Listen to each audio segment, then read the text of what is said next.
Ito na naman ulit ang Voice of Berko na wala winta. Ito na nga yung karamtong ng Red Farm ko, no? Mapagod ang lula, katakyat, iba na talaga pagkakaedad.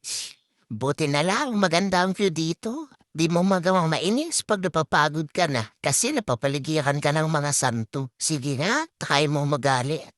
Tingnan natin kung di ka aapoy dyan, besh. Aba, tama na pahinga maglakad na. Nang makarating na tayo sa langit, estik sa taas pala. Kung tigpos na lang mga besh, kakarating din tayo. Takbo na nga daw kami. Kayo umapo, nasumpong na pero di pa din kami nakakarating hanggang sa susunod. Abangan ulit.